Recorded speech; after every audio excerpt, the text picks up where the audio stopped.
ભારત બંધ આજે દેશભરમાં ચક્કાજામ જાણો શું ખુલ્લું રહેશે અને શું બંધ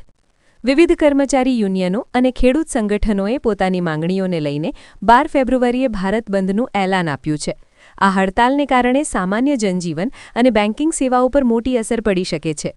બેન્કિંગ સેવાઓ પર થશે અસર આવતીકાલે જાહેર ક્ષેત્રની બેન્કોમાં કામકાજ ખોરવાઈ શકે છે અખિલ ભારતીય બેંક કર્મચારી સંઘ AIBEA સહિતના મોટા સંગઠનો આ હડતાળમાં જોડાવાના છે SBI અને IDBI જેવી બેન્કોએ પણ ગ્રાહકોને ચેતવણી આપી છે કે બેન્કિંગ સેવાઓ આંશિક રીતે પ્રભાવિત થઈ શકે છે જો કે ઓનલાઈન બેન્કિંગ અને ATM સેવાઓ ચાલુ રહેવાની શક્યતા છે શાળા કોલેજોની શું સ્થિતિ છે શાળા અને કોલેજો બંધ રાખવા અંગે કેન્દ્ર સ્તરે કોઈ સત્તાવાર જાહેરાત થઈ નથી પરંતુ ઓડિશા કેરળ અને કર્ણાટક જેવા રાજ્યોમાં સ્થાનિક પરિસ્થિતિને આધારે શૈક્ષણિક સંસ્થાઓ બંધ રહી શકે છે વાલીઓને સલાહ આપવામાં આવે છે કે તેઓ શાળા કે કોલેજ પાસેથી મળેલી સત્તાવાર સૂચનાની તપાસ કરી લે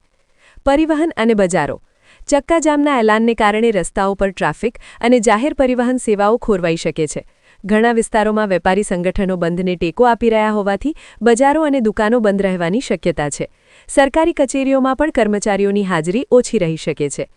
આ સેવાઓ ચાલુ રહેશે સામાન્ય જનતાને તકલીફ ન પડે તે માટે કટોકટીની સેવાઓને બંધમાંથી મુક્તિ આપવામાં આવી છે હોસ્પિટલ એમ્બ્યુલન્સ અને ફાયર બ્રિગેડ જેવી ઇમરજન્સી સેવાઓ રાબેતા મુજબ ચાલુ રહેશે હવાઈ સેવાઓ પર પણ કોઈ મોટી અસર થવાની શક્યતા નથી છતાં મુસાફરોને વહેલા નીકળવાની સલાહ અપાઈ છે